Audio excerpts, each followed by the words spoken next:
Yes, people, Manscaped is back, but this time it's not for below the belt grooming. Manscaped brings to you the Beard Hedger, the best product on the market when it comes to beard trimmers.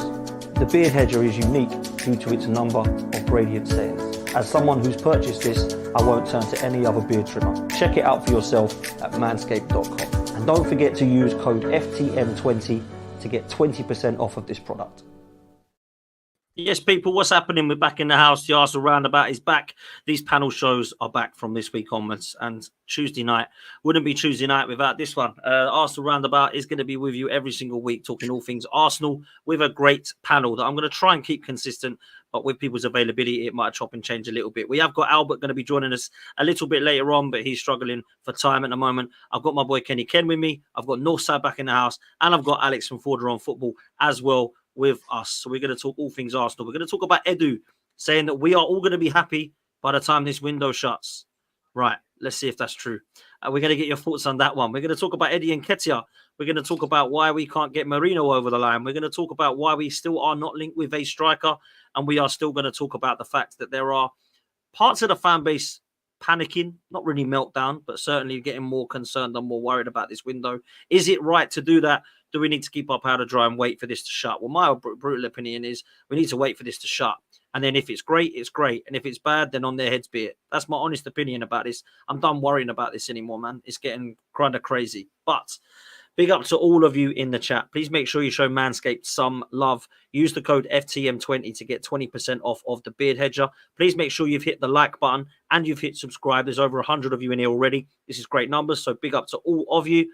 And we are literally about 95 people away from hitting 23K. So make sure you hit the subscribe button and then we'll reach that target tonight. Big up to every single one of you.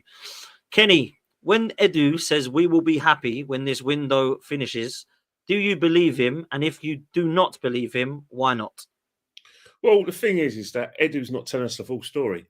And to be honest, there's nothing wrong with Edu saying that our transfer activity this season is going to be, mostly dictated by outgoings. There's nothing wrong with him saying that. I don't think any fan will really be that bothered because, we are now in the age of PSR.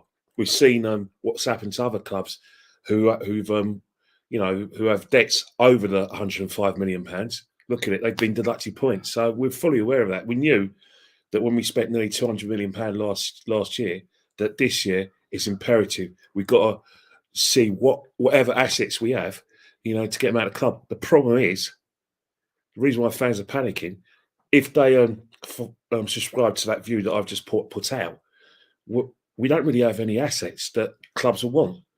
This isn't the Wenger days when we had so many assets who not only were, basically increasing their wages when they went elsewhere. These clubs were meeting their valuation. Petit, people like Petit, Overmars, Nasri, Fabregas, Hleb, Adebayor, Van Persie, all those players, even far back as Anelka, our valuation was met. These were all assets. Now, the question is Eddie an asset? Is Eddie going to increase his wages when he goes to what I believe to be a smaller club than us? That is basically the sticky patch that we have. And I think Eddie needs to be honest with the fans because I think the fans will understand that because, although a lot of fans are fans and not really particularly businessmen, he'd be stating a fact. So really and truly, we've got 18 days for outgoing to come and then we can get our signs free. But I think in terms of Moraine, the other players that we're after, it's all about meeting evaluations. I know we know we're going to talk about Mikel Merino, but he wants to go. But Sociedad have seen Arsenal coming for him. They said, look, this is our valuation. You meet it. And you'll pay the sort of the structure of payments we want, not what you want. So that's why we're having a bit of a, how do I say it, to and fro. Fair enough, man. I don't think there's anything there that I disagree with. But Alex, let me come to you. Do you have faith that Edu and Arteta can get this right still with what's only 18 days left? And let's be real, at least 2 players we need, maybe even more than that, people are saying, and I would be inclined to agree with them. Do you have faith that we can get this done and it will be panic over by the time that window shuts, bro? I'm 50-50. Look at the exits. You just mentioned it, Kenny. Like, what have we got rid of? We got rid of Cedric so far, El Neni, and that's not the club doing that. That's just contracts. Lukonga, I think he's out on loan, is he? So we haven't like truly got him out of the door. Tavares went to Lazio on loan, and I think that's an obligation. But again, that's just us getting our money back. So really, we've lost on him because of wages. And then ESR is the only one that we've really done work to get rid of him. So I'm looking at it from, we still got Eddie to get rid of. We still got Nelson to get rid of. And the club don't seem to be doing brilliant work at that so far. I would say we still need the midfielder. We need an attacker somewhere. Probably, I don't know what you guys think, another midfielder as well. If I was going for like a 10 out of 10 window. So for me, I'm looking at it like I can imagine us getting rid of one of Nelson already, and then Marino come in, then possibly like a lackluster signing. Some, like I can't see us getting a Gyökeres or I don't know who else there is, an Osman or someone like that. Maybe we get like a Rafinha through the door. And even then, I'm not like convinced that we would do it. The one signing we were looking at was Sesko, wasn't it? I don't know about you three, but for me, I thought, okay, bit of a prospect, but it's not making me jump out of my seat. And I don't think it's going to make City quake in their boots going, oh no, look at the steps they've made. They're catching us. They're overtaking us. So right now I'm kind of teetering on the edge. I'm not usually someone who gets panicked about the window. It started for me now. I'm looking at it going, what's the problem for Marino? Marino. Why is he not done yet? The same with the Williams deal. When we were linked to Nico Williams, I said there's a reason we haven't slapped down the 45 million and said, here's a release clause. It's over to you now, because we knew we weren't going to get him. So I'm starting to panic because it is 2 weeks this weekend coming, and that's a window shut. And the season starts before then. And right now we've got Timber doesn't look fit. We've got Calafiori who doesn't look up to speed yet. Saka and Rice have had a long summer. Who else? Tomiyasu's injured again. So I don't know. At the moment, I'm not over the moon with the window. I'll put it that way, and I'm not entirely optimistic. But things can change pretty quickly. It might be a domino effect. We might have a transfer goes through tomorrow. Chelsea signs someone, another 15-year-old player, and then suddenly we end up with a Gyökeres through the door. So we'll wait and see. But hopefully, maybe I'm just being a bit pessimistic at the moment. But no, I can hear that and understand why you are. I understand why fans are worrying. I don't really think there needs to be a huge meltdown just yet, but certainly there's time to get the players in. But it's more about whether we have the faith that we're going to get the players in. And that's where I want to come next, Northside, because, I've titled this Something Huge Must Be Bubbling, because Edu says the fans are going to be happy this window. So what do you make of statements like that? Do you have any faith that this is going to be happening, or is it just a load of PR and waffle, bruv, as far as you're concerned? Let's chat more action. Why do we always have to make a statement? Why can't we just go out there and be proactive? I didn't see Bayern Munich having to make 101 statements for them to do the business. West Ham have gone out there and done business. I didn't see them coming out talking a load of rubbish. They just went out there and got it. They got Folkrug over the line. They went out there and got the signings over the line. Yeah. At the end of the day, actions speak louder than words. If you let your actions speak for themselves, you don't need to come out and say a lot. I didn't see a lot of things being said about Mbappe going to Real Madrid apart from journalists. The club itself went out there and got it over the line. That's it. We won. We want to continue winning. Bayern Munich, we didn't win. Cool. This is what we're doing. We're getting Paulinho. We're going to go and get these players over the line. We're getting Elise. You can see it for yourself. We don't need to say anything. It's not even a debate. Whether you like the player or not, we can't debate the fact that they're being proactive. And this is the thing with Arsenal. Aston Villa gone out there, got signings over the line. You can see their intention. Even opposing fans can see what they want without them saying a word. You just look at the business that they're doing. At the end of the day, I've said it the whole window. Listen, I'm not a big fan of Miko Moreno. I don't think he's that amazing. But at the end of the day, if the club wants him, just get it over the line. If you've identified a striker, get him over the line. And then when I see the player, then I'll analyze whether I like him or not. Because a lot of these players play in leagues that I don't watch. And it's the same energy I got for Calafiori and I got for Timber. I've never watched them before. But go out there and make your actions speak for themselves. But they're not. And what it seems like, for me, what it feels like is like, oh, Fabio Vieira, it's his breakout season this season. Oh, Martinelli's he's gonna kick on after last season.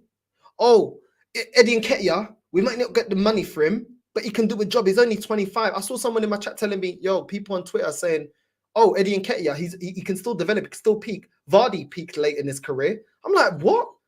What are you chatting about, you stupido da merda? When does that mean that every player is gonna, bro? Do you know how many players never hit the heights? What are we chatting about? And when is when is it that, oh, because Drogba peaked late, because Vardy peaked late, every player must peak late, so you must keep hold of him because it will peak late.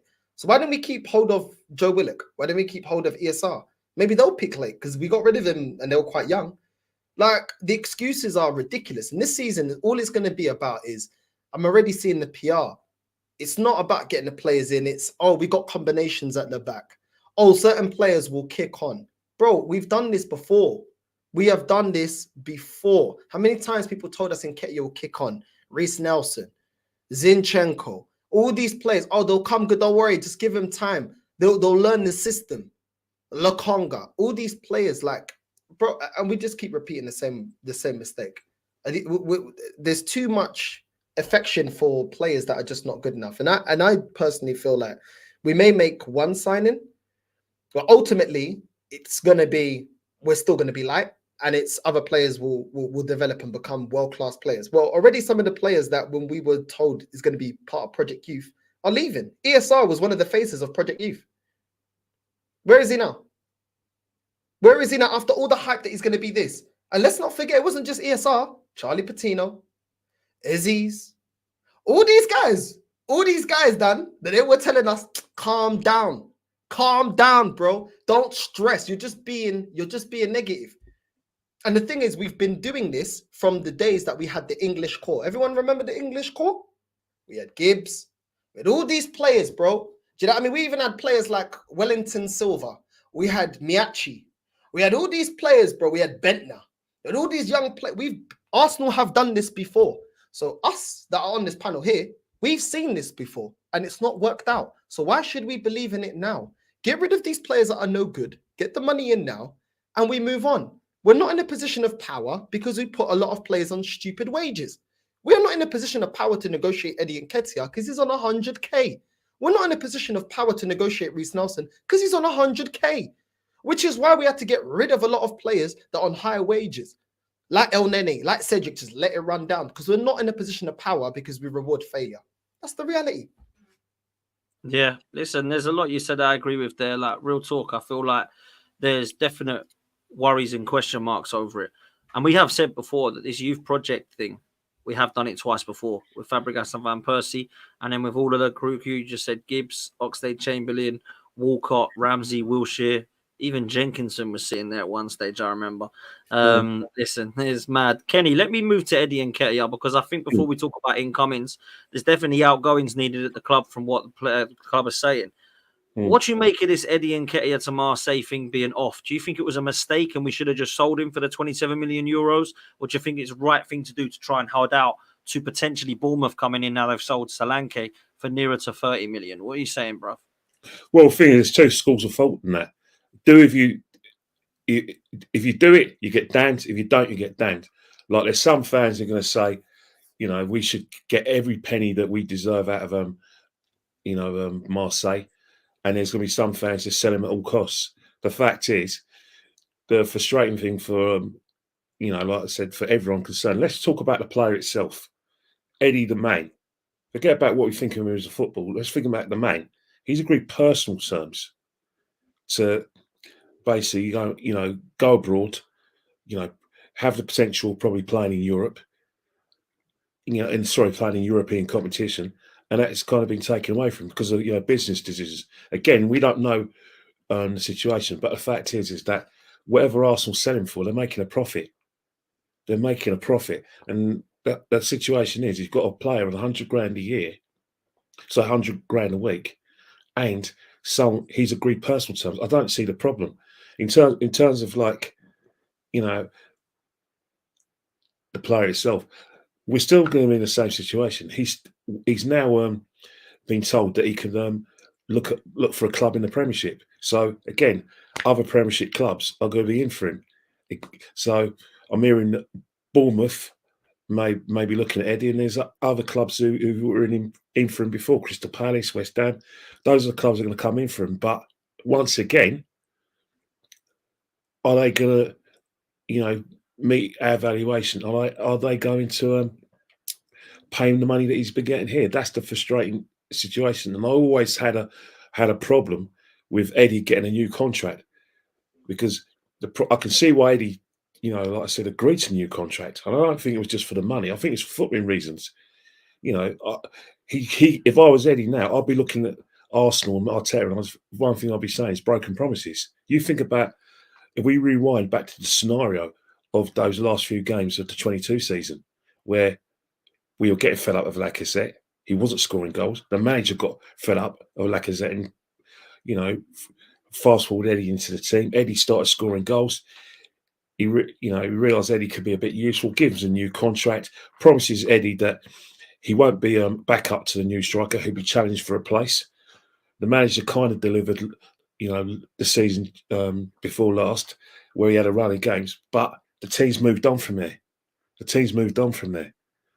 fact is that we haven't got a striker, but he still won't get a striking berth. Jesus still doesn't score goals, but he won't play.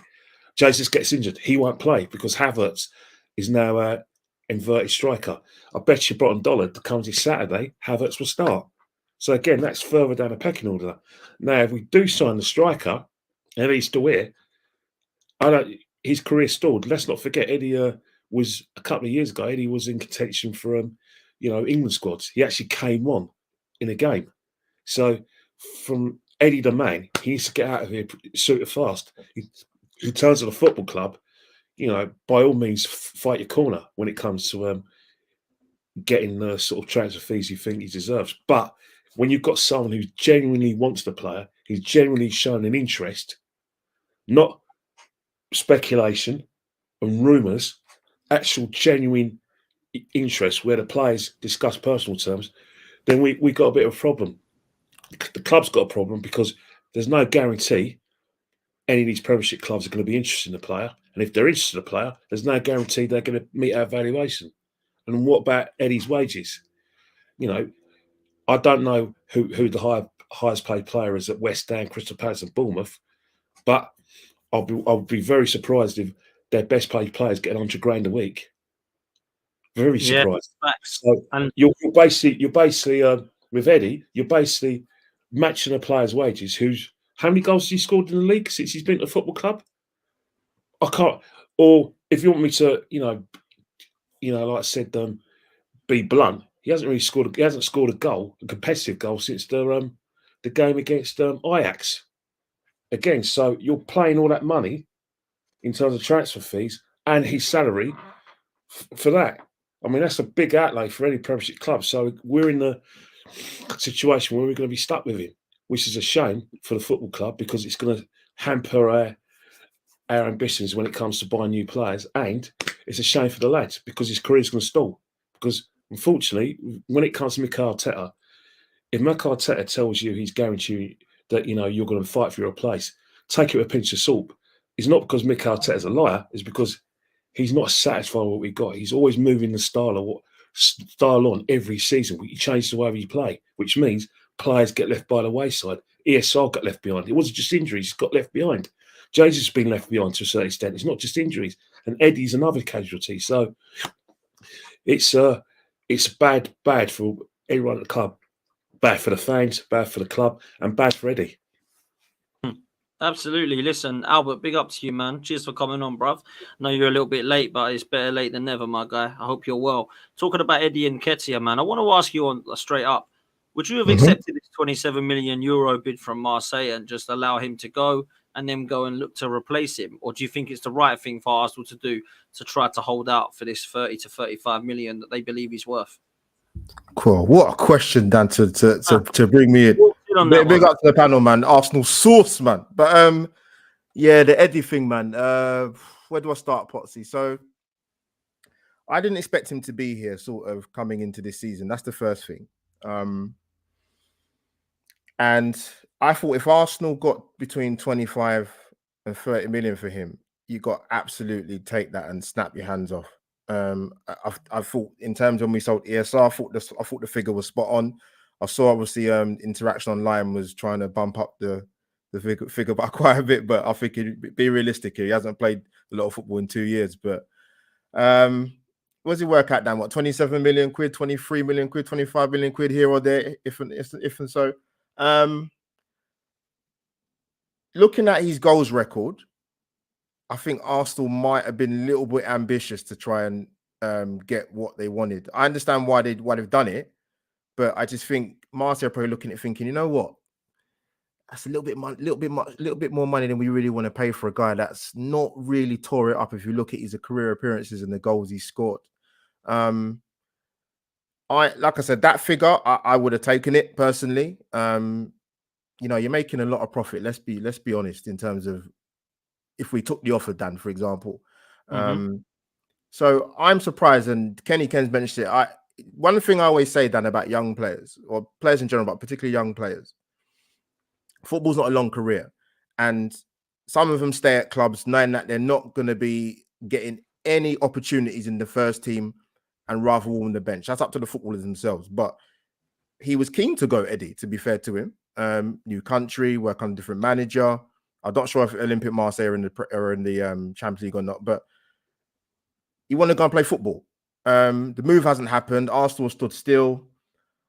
And just to finish up, I think probably the guys would agree with this. I think any Arsenal fan should agree with it, really. But Dan, we was on Tom's channel and I said to you, as much as I want to improve the first 13, 14 players, squad depth, what I'm going to be looking at this season is the outgoings and what we bring in monetary value-wise.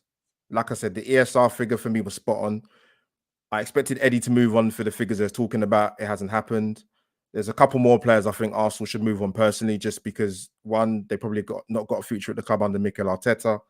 And as much as like as you want to bring players in, you got to make them player sales, man. You have to bring the money in, Dan. It's just that's the nature of the beast in terms of what you bring in, what you move on. You can say what you want about the likes of Chelsea and Man City, but the money these guys recuperate is insane. The likes of, if you go the other scale, you look at your likes of Brighton. I mean, Bournemouth getting that money for Solankis. And I mean, I understand why they got it because he had a good season last season, but that's a good bit of business. But Arsenal, for me, Dan, to finish up, yeah, I just, it's the player sales, man. We have to do it. For example, with Zinchenko and Kivior, for me, you move one or the other on.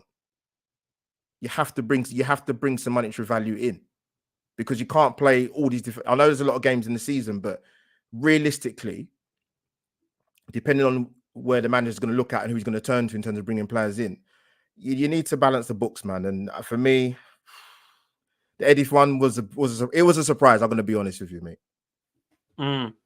Listen, man, before I bring Alex in Northside, let me come to you on this, because Eddie Nketiah and Reece Nelson, they need to leave, bruv. Right? They just need to go. Now, you and I took a lot of heat when we said that was a lot of money, putting 100k a week on these two. And now it looks like it was the wrong thing to do, because we can't get rid of them, because no one wants to pay them 100k a week. So this was what you and I were worried about. It wasn't the fact that, it's a lot of money that Arsenal were paying. It's like, yeah, you might protect them from going on a free transfer, but now we're trying to sell them, and that's why people are trying to get them for cheaper, because they got to pay for their wages. So I just kind of think make it make sense. A lot of the fan base are twerking, saying, oh, we need to be getting 35, 40 million for these two players, but they don't think they're good enough. So you can't 1 minute think that Eddie Nketiah isn't good enough and then demand that someone pays 40 million pounds for him. Personally, if it was me, people don't like to hear this because they're Arsenal accountants.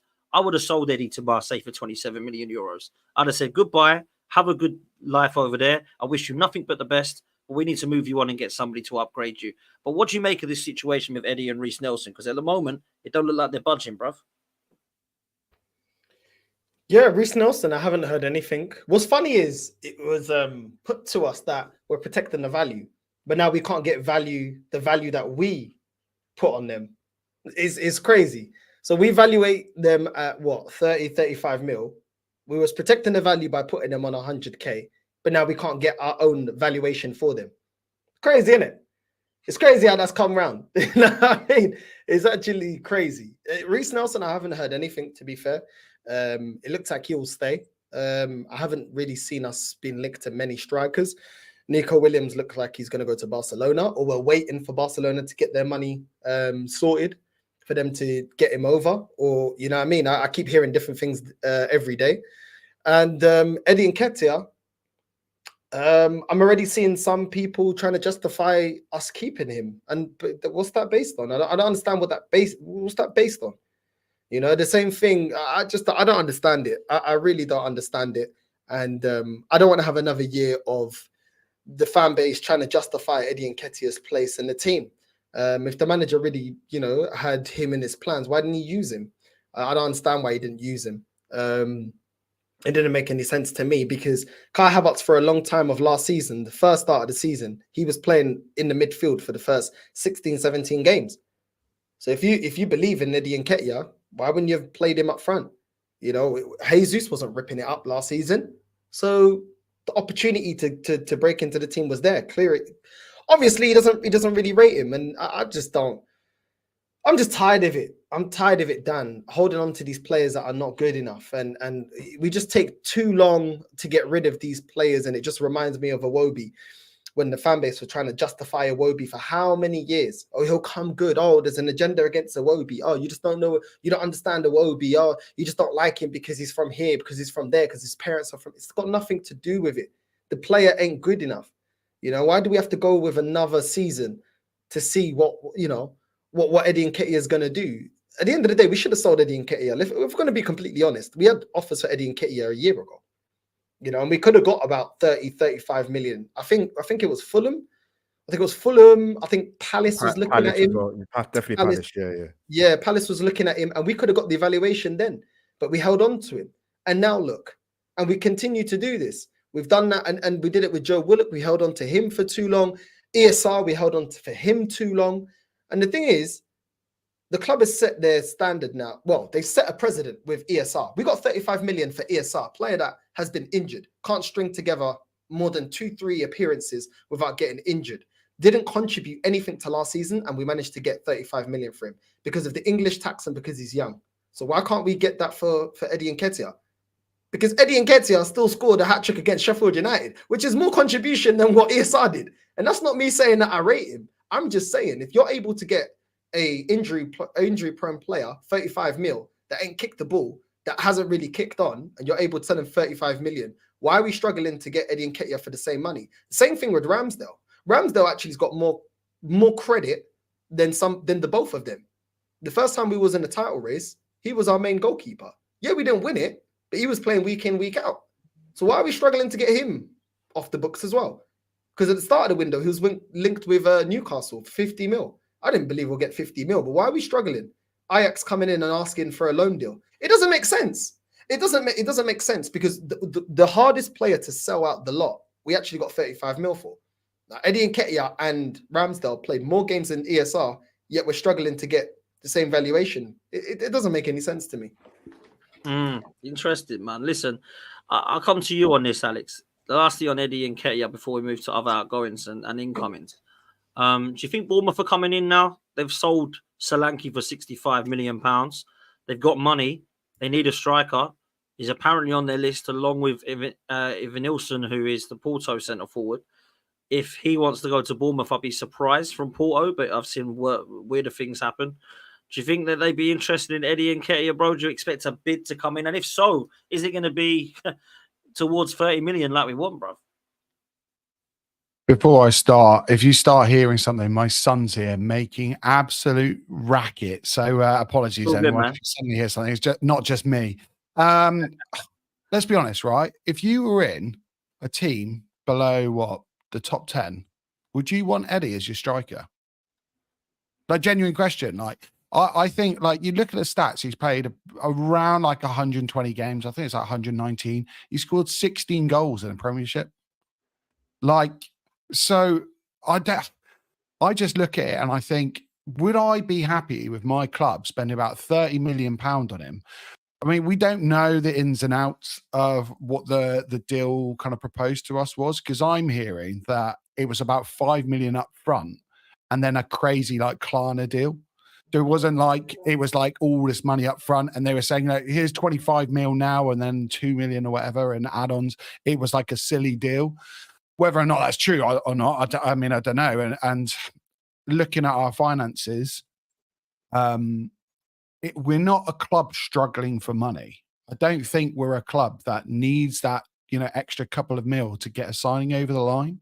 I mean, I could be wrong, but I just hope to God that we know something, that the club knows something that we don't, that there is a deal that's kind of like pending, and they're looking at a couple of clubs, and they've had, we know the game, tapping up's been around for years and years and years. They say you can't do it. It happens every single transfer.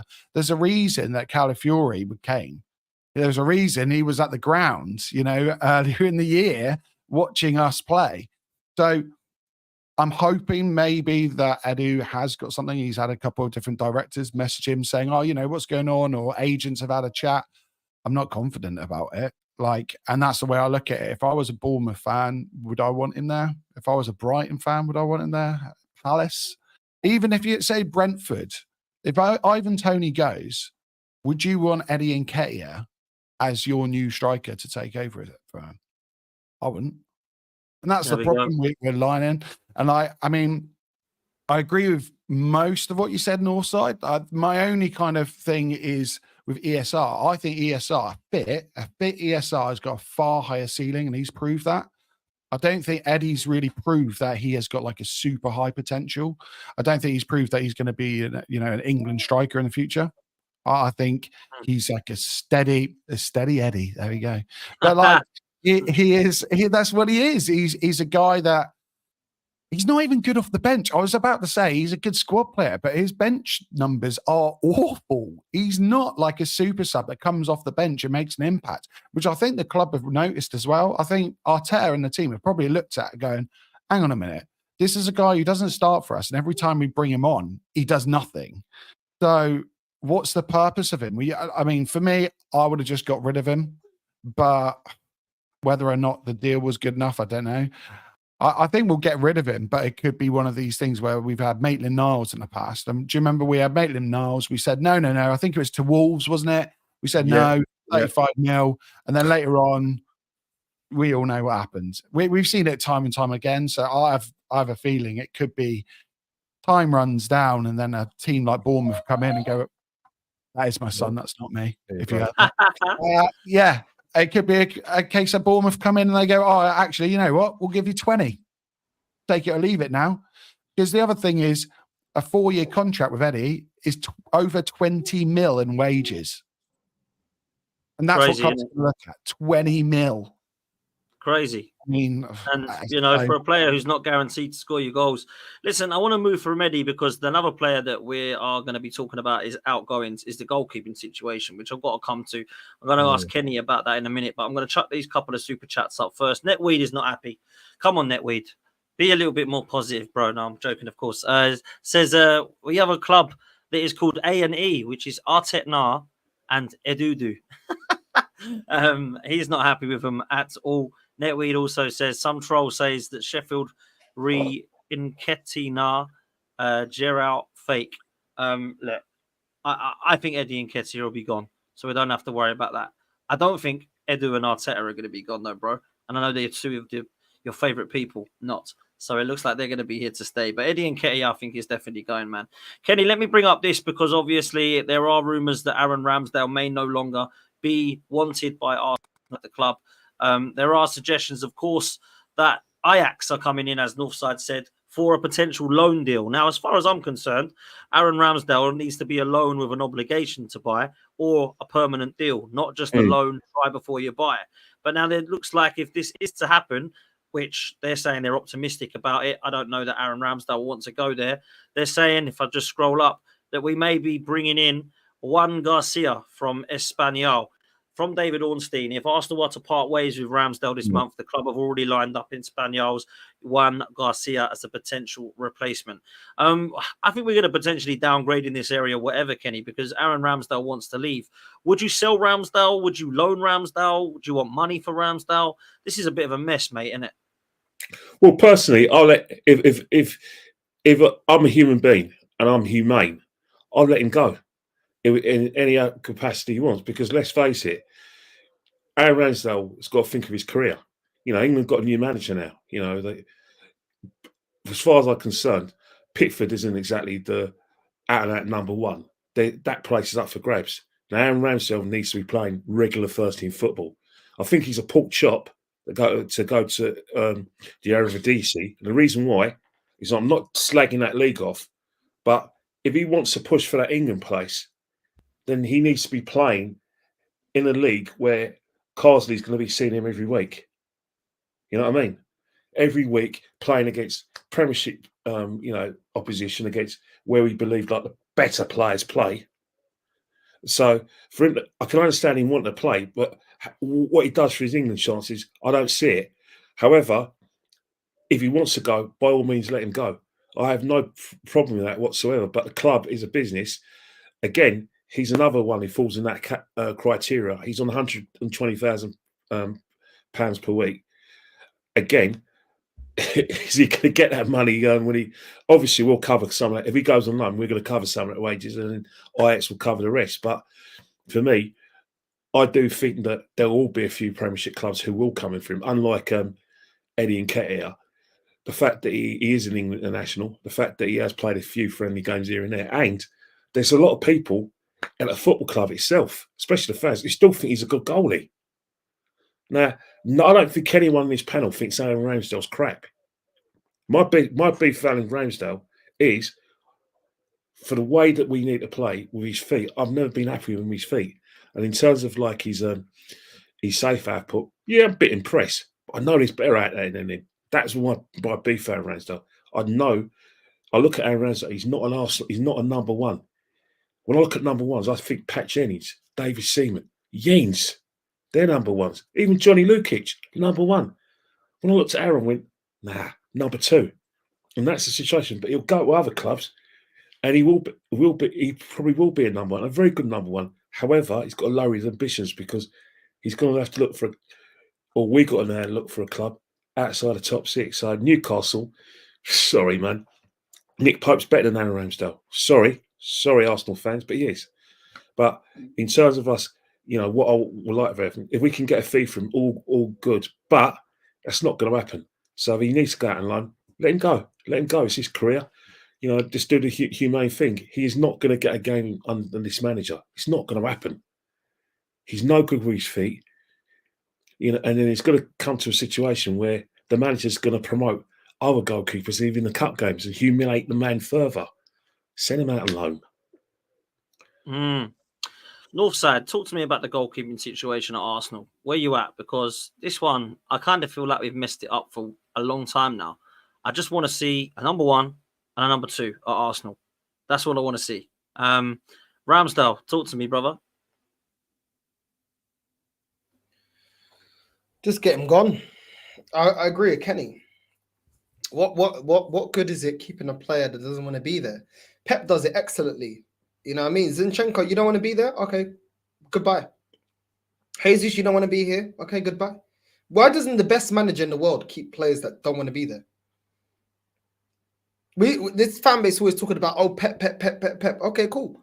One thing Pep doesn't do is keep players that are not happy. You want to go, you can go. We'll replace you. We're not going to keep you here and you're giving half. And he wants players that are committed. Now, I can understand why Arteta is upset with Ramsdale, because Ramsdale did that whole thing. When you're in year 3, Dad, he's bullying me. He's bullying me. When he ran to do the interview, that's what he's basically doing. Dad, I can't. He hit me. That's basically what he did. I mean, I've never seen a grown man. Listen, I never had my dad there to run to. That's why I had to deal with my problems by myself. But he's basically did, Dad. And I can understand why the manager will be like, yo, why didn't you just go to me face to face? Mourinho with Danny Rose, for an example. Danny Rose went up to Mourinho and told him exactly how he felt in the all for nothing for Tottenham. He didn't go and run and get his dad, because Danny Rose understands, listen, if there's problems, we're going to address it. Yeah. And you can do it behind closed doors. Now, as a goalkeeper, of course, you can only play one position. But I just saw a weakness in Ramsdale that you don't want to fight for your place. You want it comfortable. If you're going to play for top big teams and elite teams, you're always going to have to fight for your position. We saw Isco at Real Madrid have to fight for his position. We've seen top players at Real Madrid being benched, sit on the bench. Do you know what I mean? We've seen Gareth Bale that helped them win Champions League on the bench if you're not performing. That is how it is when you go to a big club. You're gonna have to listen. If you drop off, you're gonna have to fight for your place. I saw a weakness in him. He doesn't like competition. He likes it comfortable. He likes to, and maybe he feels hard done by because he was part of the of our first season in a title contention with Man City. At the end of the day, it's elite sport. You have to fight for your position. When Trossard came into the team, he was putting in 2 good performances, and then he would have one performance where he dipped a bit, and then he was bent. I never see him run and get his dad. I never saw his Belgium dad come out and say, "Oh, do you know what? We need a meeting. Yeah, we need a meeting. We need everybody around. We need a meeting because my son's feeling bullied." But Ramsdale showed that, and for me, I just felt like, nah, you can go, bro. You're not ready to fight for your place. You know, and there was even the all for nothing for Arsenal, where one of the players were complaining at Eddie Nketiah. One thing I will praise Eddie Nketiah, he said, "Yo, stop moaning, bro. I'm not getting game time. I'm trying to fight for my place." That is the mentality you need in sport. You have to hold yourself accountable. You have to hold yourself accountable and work on your weaknesses, not complain and run, get your dad and start asking for the teachers and start asking for all of this and protection and all that. So for me, he can just go. I don't think there's any good in keeping him. Now, I agree with you when you say you don't want us to go out there and get another, B-Tech goalkeeper. It's not served us right. It's not served us right. We went and got Carl Hein. We went and got Ramsdale. We went and got all these goalkeepers, and yet we still can't find a number 1 goalkeeper. I just don't understand why we can't just go out there and get a number 1. Like, I'm looking at the mess that's going on with Chelsea. They got 7 goalkeepers. 7. It's a joke. What is going on? Do you know what I mean? Bro, it gets to a point where it's like, can we just get the guy? Ever since we started this process, we got Lokonga because we're transitioning. Okay, but we're now in phase 5. That was phase 1. We're getting Willian to do a job. We're getting David Luiz. We're getting all these players that could do a job. Lokonga, Tavaj. We're now in phase 5. Can we just go get the guy, please? Can we actually get the guy that's going to be the guy, the number 1? Because last time I checked, a lot of this fan base compared us to Klopp. Well, did Klopp go through 7, 8 goalkeepers to get to Alisson? He didn't, did he? He sold Coutinho, got Alisson, and made sure when he got Mane, he hit the nail on the head. When he got Salah, he hit the nail on the head. When he got Firmino, he hit the nail on the head. These are players that he wanted. When he got Van Dijk, he hit the nail on the head. Why is it we've gone for about 3 left backs, a bunch of goalkeepers? We can't address getting a right winger. What's going on here? We've gone for a load of midfielders, giving contracts to El Nene while Arteta's been here, keeping ESR and not developing him, keeping Lokonga not developing him. What are we doing here? Why is it that we can never just get the guy? Look, we've got Ben White. Everyone's happy with Ben White. No one's complaining. I don't hear anyone complaining about that. We've got Saliba. Everyone's happy with Saliba. We've got Gabriel. Everyone's happy with. Why is it that we have to go through all these players? I don't understand it. If we're going to get rid of him, make sure the next one that comes in benches Ramsdale. Raya. Because listen, I'm not against Raya in terms of I don't think he's trash. But is he world class? No, he's not. So we're going to have to be looking for another goalkeeper in a year or 2's time. It's the same issue we had with Ramsdale. Both goalkeepers that are good, but they're not amazing, are they? So what are we going to do in a year or 2's time if we don't get over the line? Then we're going to be looking at him again. So then we have to go and invest in that again. It's jarring, bro. Listen, if Ramsdale goes, we get in Juan Garcia. That to me is no upgrade. It's a replacement at best. And I don't even know enough about Garcia to believe he's any better or worse than Ramsdale. So I'm not going to comment on that. But for me, Ramsdale would be the one I would rather keep. Albert, let me bring up this because for me, like, started with him, Matt Ryan. Of course, Matt Turner. Yep. Ramsdale. There's Runnison. There he is. This was the guy we had. I'd have kept him. I don't really get it. Now we've got him. I would say Emi Martinez is better. However, David Raya is obviously a good goalkeeper. I kind of with Northside here. I'd just rather go and get a Diogo Costa, a Jan Oblak, a Michael Magnon, and actually have a proper number 1. That's not going to happen. So I don't really want to be on it too much. We're going to get a replacement for Aaron Ramsdale, bruv. What's your thoughts, man? Oh, how long have you got, Potsy, man? No, sir, don't worry. We've got another just over 2 weeks left for transfer window. Oh my god! But you know what? I look at it. I don't know what you guys think. When we had the end of last season, I thought the one player that would actually be the quickest out of the door would have been our Ramsdale, because we knew the situation in January. We knew the situation for a majority of last season. So I think what's happened with the news today has kind of got Arsenal fans a little bit riled up, which I understand, because you think to yourself, he's actually one of the sellable assets we talk about bringing money into the club. You can argue about the fee and how much it'd be, but he's actually one of the first guys I thought would have been at the door, to be honest with you. So the fact this has come, 5 days before the season starts, you're like, oh man.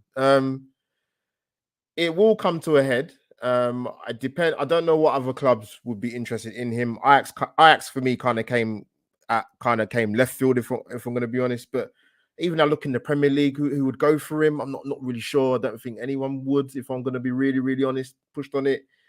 Maybe the best option is abroad, but for me, I would want a permanent sell personally. So yeah, there's not a lot I would add to it, Dan. And you know, in terms of the goalkeeper thing, if you actually really look at it, we talk about the striker market being a dwindling market, which it is, because you wouldn't pick. Let's be honest, you wouldn't pick about 15, 20 strikers out there to go and buy it. But with the goalkeepers, with the names you reeled off, there are goalkeepers out there. So you do kind of think to yourself, look, listen, I don't want to cast aside David Raya, because we've only had him for this will be his second season going into this season, and hopefully he won't chuck in a few mistakes that he did last season, because I'll tell you what, you think Arsenal fans are restless now. They're only warming up when we get to the middle of the season, or whenever, if he throws in a couple of howlers. But the goalkeeper situation should really have been addressed, because there are goalkeepers out there.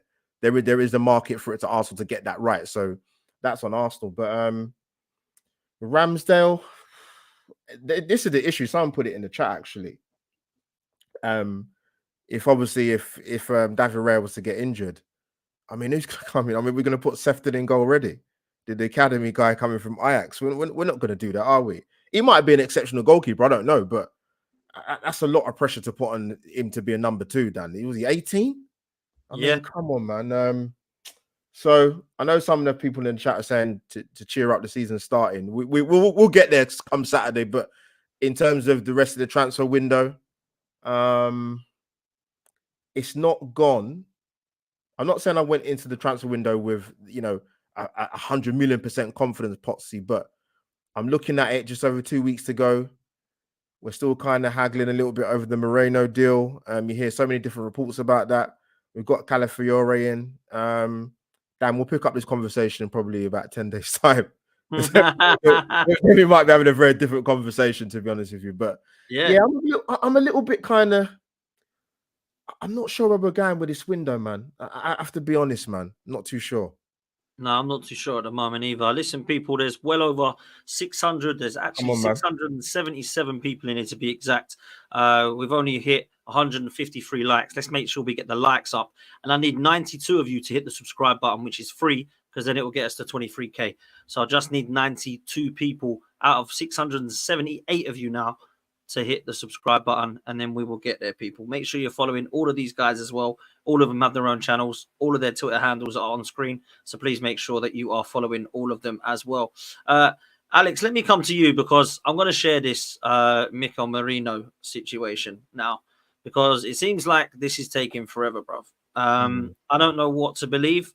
I don't know why it's taken so long. At the moment, though, there's reports from Miguel Delaney here suggesting that we are quite some way apart. Arsenal and Sociedad still some way apart over the structure and the amount of the deal on Marino's proposed transfer. Sociedad are holding out for 35 million euros, while Arsenal have been aiming to pay closer to 25 million.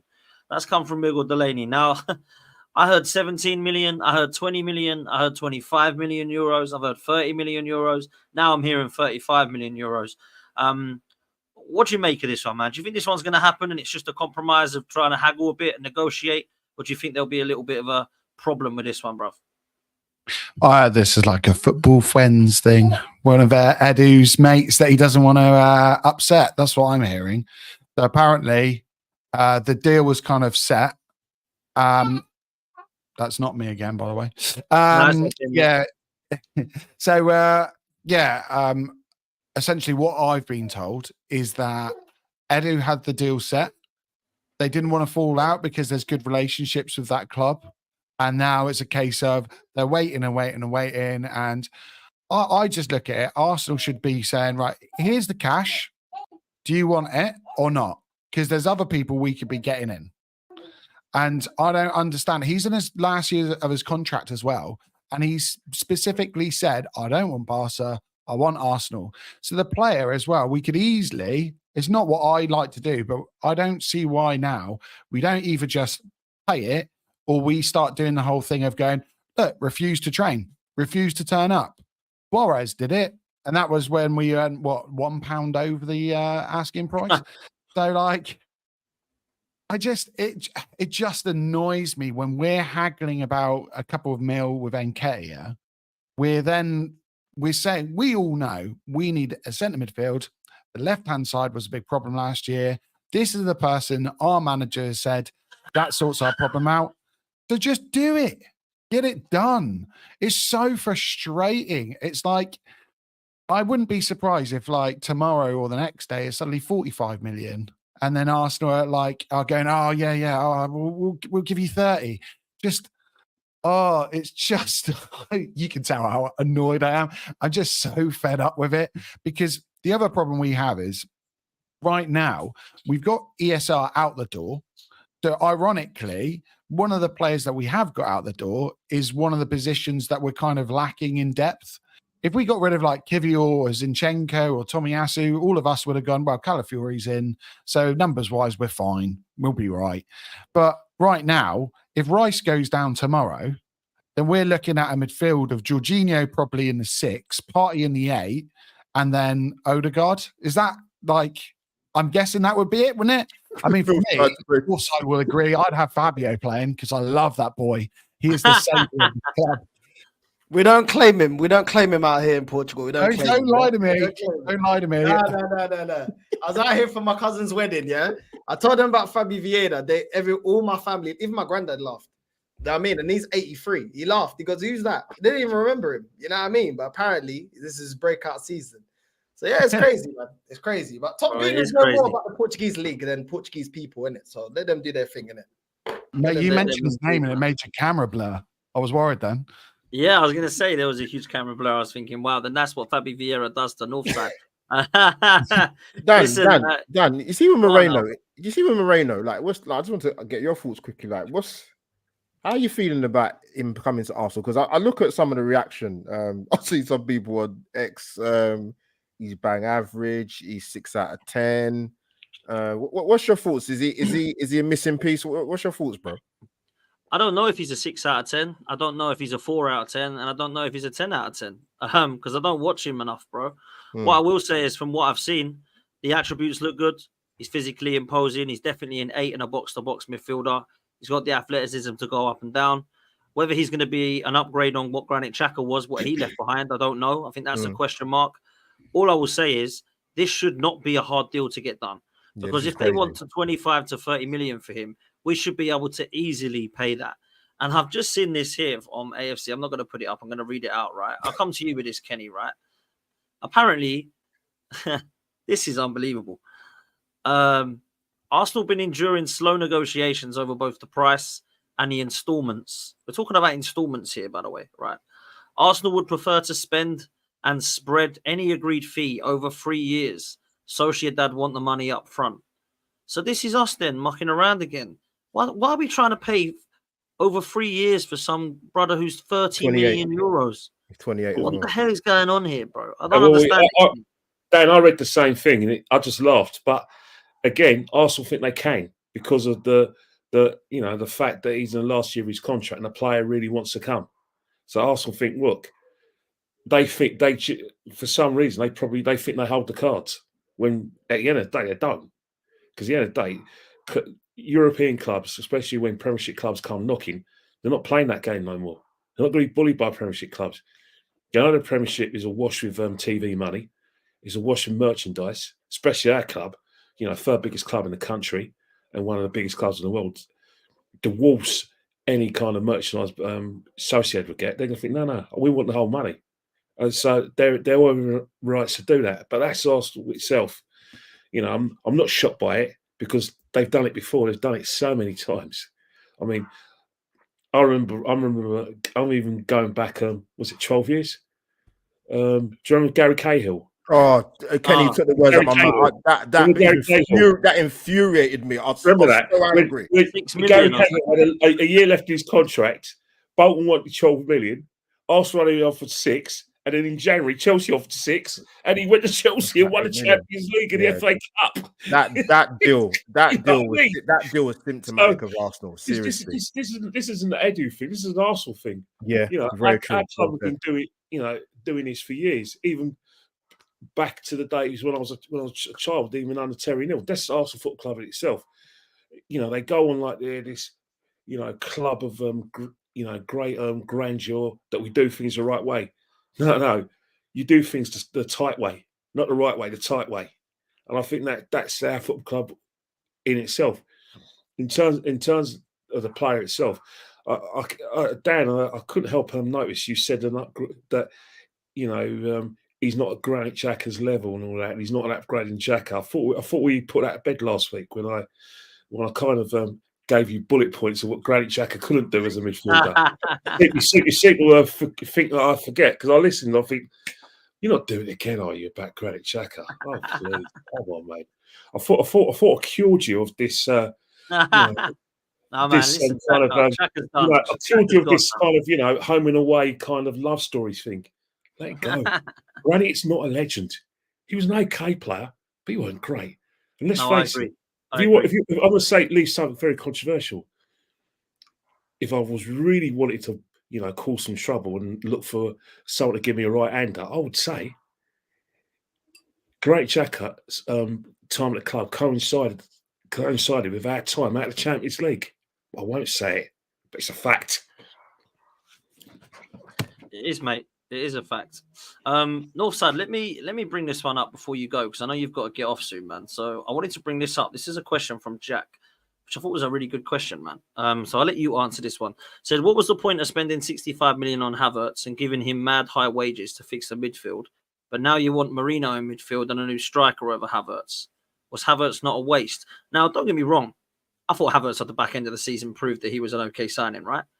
But it's not really about that. And I would answer that in a little bit of a different way because for me, Havertz is fine to have in the squad. But it's the way that he was incorporated into this squad and said he's a midfielder, then to play him as a 9, and then to actually need both another midfielder and another striker. I kind of got this question from Jack, and I thought it's actually a really good question, bro. So how would you answer that one, bro? What was the point hiring a manager that's never done anything in world football? When did we do anything that makes sense? What was the point in keeping Iwobi yet getting rid of Gnabry? What was the point in giving Eddie Nketiah a new deal? What was the point in keeping Rob Holding? What was the point in keeping El Nene? What was the point in going through all those goalkeepers you listed to then get to Raya and we still got questions? What was the point in getting Zinchenko when he was supposed to be pivotal to the way that we play football and now everybody wants him gone? Apparently he's not pivotal to the way that we play football anymore. What was the point in keeping ESR if you're not going to develop him? What was the point in bringing Nuntavaj and Lokonga if you're not going to develop him? Both went out on loan. Both clubs, Luton and Nottingham Forest, said, no thanks. We're not going to make it permanent. No, we're right. Luton, Luton. Have you seen that place? Nah, bro. Nah. My girlfriend's dog sleeps in a better place than that. Sorry, it's the truth. You know what I mean? No, it's the truth. Listen, they don't like it. I don't care. You know what I mean? I'm telling you right now. I thought that was back in my home country. I thought that was back in Angola. You know what I mean? A lot of our fan base comes from Luton, mate. Well, it is where it is, mate. You know what I mean? Listen, I thought them living conditions were only in Angola. I'll be real with you. You know what I mean? Big up to all my Angolans. You know what I mean? I'm part Angolan. Listen, it's the truth. What was the point? What was the point getting a Brazilian sporting director that has no pull in the Brazilian market? Tell me what his pull is. What? Marquinhos? I think he's on loan. He's on loan. Tell as me well, what man. his pull is. Tell me what Arteta's pull is. Well, Olmo played well in the World Cup. Why ain't he came? Nico Williams played well. Why ain't he came? I thought he's got pull. So both people that are handling our negotiations, what was the point of hiring them? They ain't even got pull in their own nation. Wenger had pull. Even a washed out Wenger had pull in his country. Yeah, we got what is it? I think the sporting director of Real Madrid, he's Argentinian. He's got more pull for Brazilian players than Edu. He ain't even Brazilian. It's a joke. So when you ask me that question, what's the point in what we do? I don't understand. What is the point in starting off as a youth project? Then it took Klopp 4 years. Then it's context. Then it's we can't win until Pep leaves. Then it's there's no quality in the market. Then it's FFP. Then it's the pundits are against us. Then it's VAR's against us. Then it's no, it's content creators like Northside. He's trying to be like Lee Gunner. Big up to Lee. That's my dad. You know what I mean? Big up. You know what I'm saying? Then it's no. When are you going to be happy? Then it's but we're putting pressure on. But the Poch era under Spurs was but you didn't win anything. But when it's Arsenal, it's we're putting pressure. It didn't have that energy when Poch kept getting second. Okay. When Ole got second with Man United, was it putting pressure on as well? Okay, it wasn't, was it? It was just deemed as a failure. You didn't win. So really and truly, what is the point in everything that we're doing? What's the point in the youth project? What is the point in anything that we're doing? Let's be real. Like the youth project thing, we've done it before. The only youth project, it wasn't even a full youth project, was the class of 92. The year I was born. The year I was born. I was on breast milk. The last time that worked. I was on breast milk and man trying to tell me, all of a sudden, no, it's going to work. Bro, I'm turning 32 at the end of this month and it ain't worked yet since. But it is what it is. It is what it is. I don't understand it. Look, Havertz, what does he resolve? You know, back to the question. What does he resolve, Dan? Does he make our midfield better? Nope. Does he make our attack better? Nope. People say, he's a great header of the ball. Okay, but he still only scored 14 goals. Okay, play him up front. Okay, cool. Did we not see what he did against Spain? He played as a striker for Germany against Spain. 6 1-on-1s he missed. We're just gonna sweep that under the rug. But he's improving our attack. Okay, where was he in the Carabao? Where was he in the FA Cup? Where was he when we were still in contention to win the league? Where was he against the washed out Bayern Munich team that had defenders like Kimmich in bad form? Upamecano, bad form. The whole team in bad form. The manager already given his P45 before we even played them. Apparently Champions League isn't the same level that year, but we still got knocked out against the worst Bayern Munich team ever. Where was Kai Havertz? Where was he against Porto when we took him to penalties? Where was he? But he's fixed us, yeah? In what competition? Because at least Aaron Ramsdale, he was a midfielder and he scored important goals to win us at FA Cup. He did more as a midfielder. So where's Havertz? Because when he came to Arsenal, he was sold to us as, but Havertz, he scored in the Champions League for Chelsea, so he can't even score for us in the Carabao and FA Cup. And if that's the barometer, where was he in the Champions League? Oh, uncomfortable conversations. Okay, no problem. I'm just trying to be Lee Gunner. Big up to my guy Lee. Big up to Kenny. Big up to Dan. Big up to everyone locked in. You know what I'm saying? It is what it is. You know, I just want to be negative. I just want to be negative. Tell me the competition he's going to turn up in.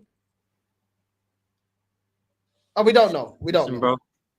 I love how passionate you are, and I love your opinions, man. I know you got to get out of here because I know you got a busy night, my bro. Absolute love for coming on as always, and make sure you're following Northside LDN, man. What you got coming up, bro? Today I've got the predictions. I've already seen top. These feelings, they're already predicting that we're gonna win the league and the FA Cup. No problem. No problem, Finish that puta, because we're gonna come back to that. All the clips here, I got a folder, special folder for Mikel only fans, and all the clips. Yeah, because we're gonna go back to that, Dan. We're gonna go back to that. You know what I'm saying? Northside, the end of this season, we're gonna go back to, bro. Northside. One thing though, I don't think we're gonna win it, but we better win something this season. Yeah. With the players we have, the squad we have, I won't accept anything other than a trophy, preferably the league. But I want us to go for every competition we're in, be it the League Cup. I want to be at the end of March at the League Cup final. I want to be at the end of May an FA Cup final, and I want at least a semi-final Champions League, and I want that league title because third year running, where we've got in a third year in an experience, nothing other than winning something is unacceptable. And before anyone says, yeah, but we ain't got the players. No, sorry. I don't care if we striker or no striker, cover for the midfield or no cover for the midfield. The better players have got 3 years experience of trying to win one of the most difficult leagues in the world. I expect a lot better now. Now, I don't think whether I think we're going to win or not. No, I demand it because I've seen evidence that we can compete at that level. I want trophies. I don't want to be players, fans bigging up Odegaard, sacking all those players. That won me nothing. They're not legends until they win me trophies. At the end of the day, I deal with Vieira, Bergkamp, Henry, Petit, Seaman, Adams, Bold, Dixon, Winterburn, and Ashley Cole. They're my legends because they win me trophies. All the rest, if you want to be legends at this football club and you want to prove everyone right, all the pundits like the Sue Smiths or all the fans that saying Arteta's changed the way the football club, is operated and it's now giving us a bit more respect. I don't want respect. I want trophies. I demand them. Facts. Absolutely love that, man. Big problem as well. Sorry to cut you, Dan. If we don't win a trophy this season, what happens with players like Saliba? You think he's going to sign a new contract? He's running down. He's ticking that contract down again. His agents want big money. He'll be gone. He'll be over Real Madrid, and this is the problem. It's not just Arteta that will be on the chopping block. It'll be our best players. Man City come calling to Saka, and they've won another title on the bounce. They're challenging for another Champions League if they haven't won it again. It's going to be real hard, even for someone who's come through hell end, to say, oh, you know what? I might go over there. Might work for the best manager in the planet. Might work for the best team on the planet. Get a little pay rise. Win all the trophies I can possibly win. We're going to be in big problems if we don't start winning stuff. I think this season, you're right, Kenny. This season, it's crunch time for Arteta and for Edu, like the whole club, really. Because at least if you look, see, I think Klopp did amazing. I could get lynched for saying this, especially from any Liverpool fans who are watching. I think Klopp's slightly overrated because I look at what he did in the Premier League, and he won one league. And which season did he win that? COVID. Albert? Yeah. COVID, yeah. So the no fans, no pressure, completely. To me, we won an FA Cup in COVID, though. Alex, we won an FA Cup in COVID, so we're the same. Yeah. So and that's how I look at it. So I just look and go, well, if it's not hard enough already, you're against the best manager that we've had since Fergie. Let's be honest. As much as that pains me to say, the best manager with the best team who aren't playing by the same rules as everyone else. It's pretty hard as it goes. So the club are going to have to make big decisions. If we don't get a trophy next year, I don't think I'm in the same camp as Northside. I know you like to sit on the fence sometimes, Northside, about Arteta and the club, but I think he's made us progress a little. But one way or another, we've got to get over the line. And if it's Arteta out the door, it is. If it's us selling like our Coutinho, like Liverpool did, so we can get in a new keeper like Alisson, or we get in our Van Dijk, or our Salah, so be it. Like, I don't care. My allegiance is with the club, not the players, not the managers, none of that. Until they win me something, they haven't got my allegiance, really. Bro, we're running dry on our one selling point. Our one selling point is putting players on wages they're not going to get elsewhere. But if the players that we rate actually hit the potential that we believe they will, they'll say if Saliba becomes world class, because I'm thinking he's on the rise to becoming world class. He ain't world class yet. If he becomes world class, and Arsenal say to him, you know what, Saliba, we'll put you on something stupid like 300k a week. He'll be like, well, I can get that at Real Madrid plus trophies. So why do I need to just stay here for? If Saka hits world class in Arsenal, what is our selling point? Money. Zinchenko's on 150k a week. Why? Because we're the only one that's going to put him on that wages. Yeah. Why is Havertz on 280 a week? Why? Because we're the only one that's going to put him on that wages. We've got Jesus, our second highest. He's on 240 a week. Yeah. We're the only one that's going to put strikers that are not clinical on that amount of money. So at the end of the day, once the money runs dry, because we've got FFP, we've got all these things that we have to abide by. Once that what's our selling point? What's the selling point? Because we're not winning FA Cups anymore. We don't care. We're too big for the Carabao Cup. We don't care about the Champions League because, it's Champions League. It takes time. The Premier League, everyone's conceded, we can't do anything until Pep's gone. So what is Arsenal's selling point? The money. Well, guess what? There's a limit to the money because we're not an oil-rich club. Yeah, we're a rich club, but we're not oil-rich. So once we can no longer pay astronomical, stupid wages like we did with Ozil, what are we going to do then? What's our selling point to players? Because we're not winning the major honor. We're not going out there making a statement signing. We're not addressing what's weak about our team. And we're just saying, Fabi Vieira, it's your year next year. You're the guy. You're going to be the guy. You, filo da puta, it's going to be you. Yeah, we believe in you. Reece Nelson, we believe in you. All these players, we got all these versatility. What's going to be the selling point once we hit FFP and we can no longer do that? Then it's going to be what? We're still going to go for a youth project and a youth system at phase 6, phase 7? And we think that players aren't going to look at our team and say, these guys ain't serious. They've been serious for 20 odd years. What am I going to go there for? Unless you're coming from a Brighton like Trossard, unless you're coming from a West Ham like Declan Rice, with all due respect, why are you looking at Arsenal as an attractive club? You're coming to Arsenal because your social media is going to go up. The likeliness of you getting into your international team is going to get up. But guess what? We're at a point now that we need world-class players. World-class players want to be with world-class clubs. World-class clubs get over the line. World-class players don't want to come to Arsenal. Why are we not able to get Sane? We had talks about Sane, Gnabry, Ben Link. Why they don't want to come here? Why are they going to come here for? They can receive the money they get at Bayern Munich and still win major honors. They didn't win last year. Best believe they're going to win something this year. So what's attractive about us? Fans need to stop looking at it from a fan lens and look at it as a player. Why am I coming to Arsenal with my limited career time? Why? For what? For what? For Arteta. Who is he? Xavi Alonso is a younger manager. He's more decorated than him already. He was already more decorated than him as a player, and now he's more decorated as a manager. So what am I going to play for Arteta for? Why? Because Arsenal fans are always on their period.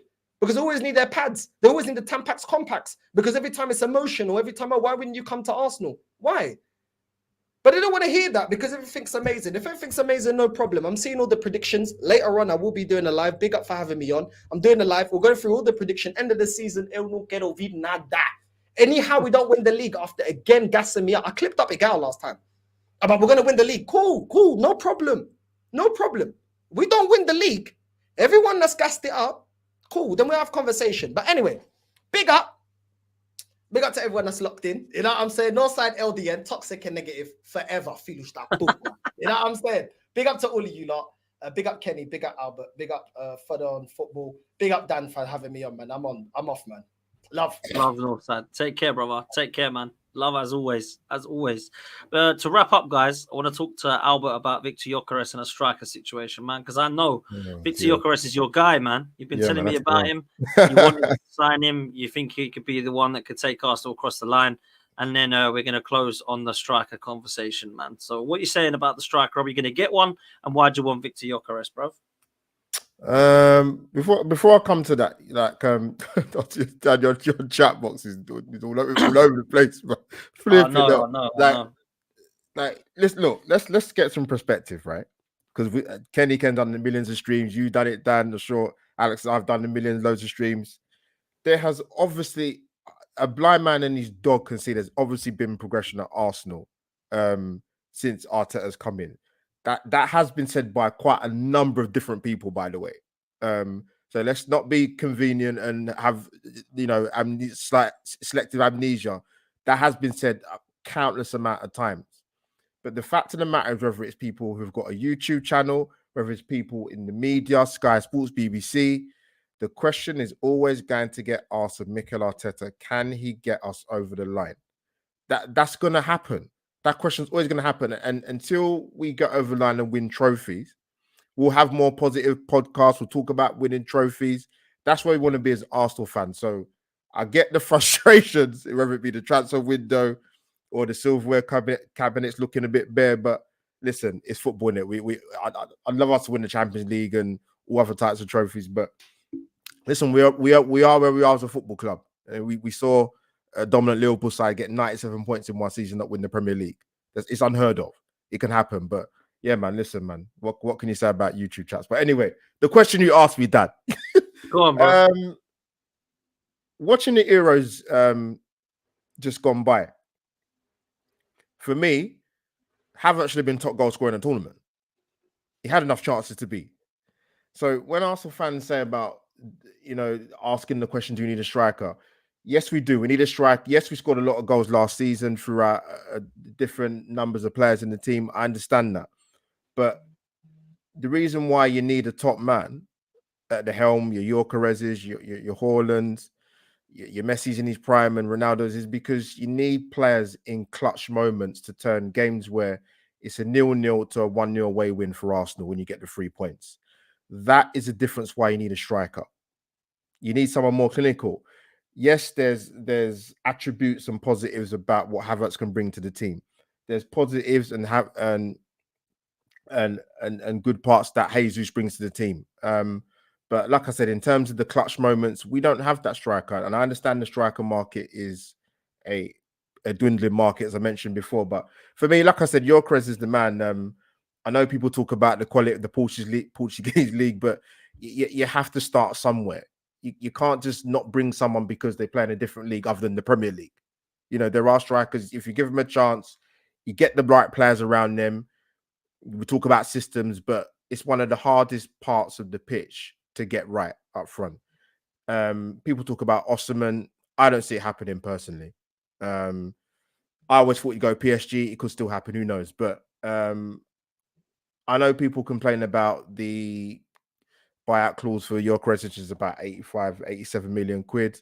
I think he's 25, 26. I know they looked at Sesko, and I can see why they would have looked at him, because to be fair to Sesko, I know a lot of people thought, they didn't really like what they saw in the Euros, but maybe he's got a better club side around him, no disrespect, than his national side. That might be a possibility why he never saw, probably why the interest was there. But I can understand why Arsenal went for him. But I'm going to be honest, Dan, the striker market, I'm not, the more the window goes by, I'm just not sure if Arsenal will actually go there and do it. And then people will say, maybe next season. But I'm like, but the striker market's not big, man. So who are you talking about? Sesko said he's going to stay at Leipzig. Osimhen would cost more than Gyökeres, to be honest with you. You got Gyökeres.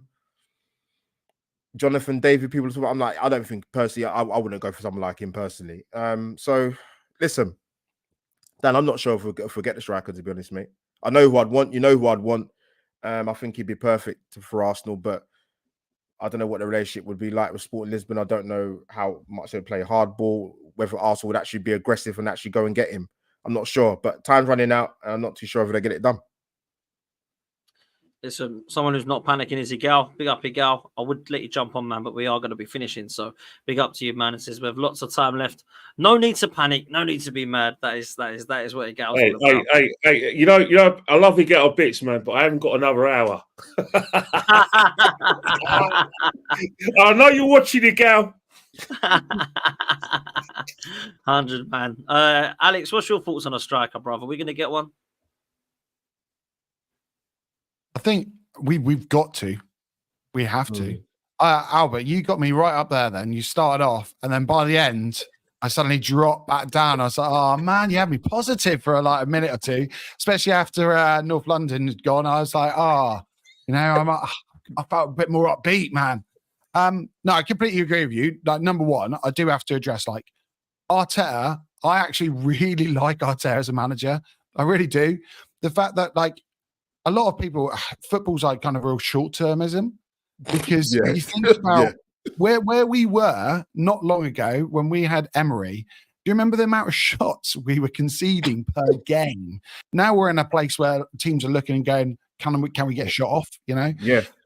the problem is right now, I said on the stream, Dan, you said, what do you want through the door? And I said, a moments player. Like, whether it's a striker or a winger, we need something. We need something. I know a gal didn't agree with me when about the Sane deal. And I said, as much as Sane isn't like, I don't think he's like the perfect answer. He is a player that can play left wing, right wing, and has done it time and time again. You know, he's a player that can pick up the ball, beat a man. He's a player that can pick up the ball outside the area and score. He's not who I want. I personally would love an Osman. Whether we get him or not is a different matter. I think that the most likely deals right now look like a Gyökeres, because we could probably come in a little bit lower than what Sporting want. And he's a player that will probably kind of look at the deal and go, I'm getting a pay rise. I'm going to a massive club compared to where I am right now. He's been in England before, so he knows what it's all about. So Gyökeres could be a player we get in. And then maybe a Rafinha, because now they're bringing in, you know, more players. We know how strapped for cash they are. And again, it's a player that has played in England, has done well. He'd be a pretty good backup, to be fair. He's not my favorite player, but like stylistically, he's a player that could come in as a backup to Saka, and it wouldn't be a massive drop off. He's a player that presses, fits our system. So maybe that's the type of player. But I think the club, we've got to get something done. Let's be honest, all four of us, everyone in the chat will be thinking exactly the same. We've got to get something done. And I do worry about the backlash that Eddie would have. And I'm sure the club are well aware. If we don't get Mourinho through the door, and then suddenly no attacker comes through the door, I think a lot of people are going to be asking questions, kind of going, hang on a minute. At the beginning of the summer, we needed the left changing, and we probably needed an attacker. We've got through a left centre back, left back player, and that's it right now. Yeah. Like, what would you guys rate the transfer window right now? Bearing in mind, Horrendous. like honestly, Horrendous. like, do you know what I mean? Like Calafiori, fantastic player. Yeah, good signing. But apart from that, we haven't got Eddie out the door. We haven't got Nelson through the door. ESR's gone, pretty good money. Lukonga and Tavares were kind of iffy deals. Like, I'm looking at what, like about a 3 out of 10 right now. Yeah. Like, but I've got pretty good faith, to be fair. Like, I'm starting to panic. However, looking at the years gone by, the business we have done on the whole, you're always going to have, you know, a couple that don't go right. On the whole, we've done pretty well. I would say Ben White was brilliant, and everyone was going 50 mil on Ben White. That looks like a damn good deal now. You know, as much as I don't like Havertz, it was probably a bit overpriced because Chelsea wanted rid of him, but he hasn't been a complete dud. Like, you know, we've got players throughout the team we've brought in. Trossard was a fantastic signing. Yeah, Rice was an amazing signing. I think Timber will come good if he can, you know, start to play games. Saliba was an amazing signing. Like, at the time, it looked like crazy money for a kid his age, but he's grown into that. Gabriel, another player that's been really good. So I think since Wenger's left, and we started changing our system of buying players, and it's not just the manager making the choice, I think on the whole, we've made pretty good progress. We just need that little extra step. Yeah. Like, we're all talking doom and gloom. The biggest like, step. Yeah. Off, but we're a couple of points, and it would have been a different story. We'd all be sat here now going, we're champions of England. Like, what do we need to do? You know, one player that'll do. But unfortunately, we got City there. We've got a couple of points to make.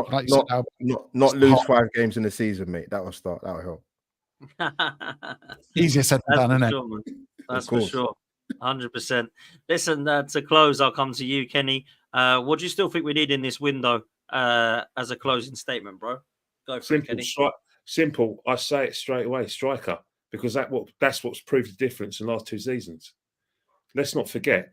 A lot of Arsenal fans in the chat have been saying some lovely things about me, and I tell you, the love I have for you is mutual. Who knows? We might get engaged one day. But anyway, back to football. That's more important than anything else. Anyway, I would say categorically, let's be honest. We had the title in our hands. That's the Let's thing. be honest, right? Yeah. So the difference was one, our inability to deal with the pressure, because let's face it, Aston Villa game. We won the Aston Villa game last season. We go and win the league. Simple. We won every game after that, and we virtually won every game before that, with the exception of City. So that's what we need to do better. But unless we get a striker, I do think that, although I'm demanding all those trophies, I do think that will make us fall short, because I always go back to Erling Haaland. You can't deny it. You can't deny it. 66 appearances, 63 goals. That made the difference. Ultimately, that game against Spurs last season, a game which was basically tight as anything, although Spurs fans didn't want their team to win. And our Arsenal fans wanted Spurs to win, but we've dealt with that before anyway. But he made a difference in that game. On a serious level, he made that difference. You know what I mean? The season before that, when they won the treble, he scored 52 goals. I think that's the proof in the pudding. Now everyone's going to say, "Well, we scored 91 goals, and we conceded less goals in the league." But City scored 96 goals, and their goals conceded wasn't too far behind us. So I think that's what made the difference. Two things: getting a striker in, but the mentality as well.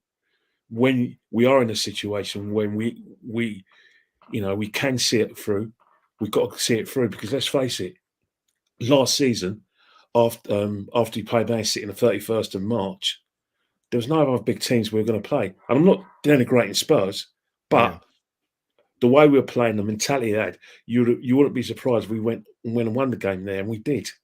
So the season before, again, after we only had Man City, and after that, all the games winnable, we didn't see it through. So that's where the mentality has got to change. And with the experience these players have got now, they've got to look at those moments and say, well, that's where we lost the league those last 2 years. Got to do better. But Miko himself has to look at it and say, look, Jesus doesn't score me goals consistently. Kai Havertz isn't a striker. I can't consistently rely on Martinelli and Saka, even though we will fall high in the goal scoring stakes. Those kind of games, like the Villa, someone like an Erling Haaland, if we had an Erling Haaland in that game against Aston Villa and played him up front, I think we win the league. And I think that's the main difference, is a striker, because that's just proof. Just forget my opinion. Just look at the stats, because I hate stats. That says 66 goals, 66 appearances, 63 goals. Says a lot, doesn't it? 100%, man. Listen, striker is a definite need. We're going to stop it there, man. We have wrapped up now, because it's been an hour and a half. Big up to Northside for coming on. Big up to Alex. Make sure you go follow Forder on Football. Make sure you go follow Albert at AlbertJTV. And make sure you go follow Kenny Ken on Instagram at Kenny Ken. What is it? Lane 72, Kenny. Yeah, nice. Yeah, that's me. I'm getting on in it. I mean, this doesn't give this is just like a diet. I dyed it for fashion purposes. Yeah, man. Well, it looks good, man. It looks good. Big up to all of you in the chat. Big up to Steve Stone as well, who's decided to become a member as well. If you do want to become a member, all you got to do is click join, and you will become a member of the channel to build up the community. We are trying to get the 30K. At the moment, we're so close to 23K. So please hit the subscribe button. Please make sure you hit the like button. There's still over 500 people in here watching. So please make sure you all do that now. And we will get there eventually together. Thank you for all your super chats. Thank you for all your comments and interactions. We will see you next time. Take care. And we will see you tomorrow. Laters.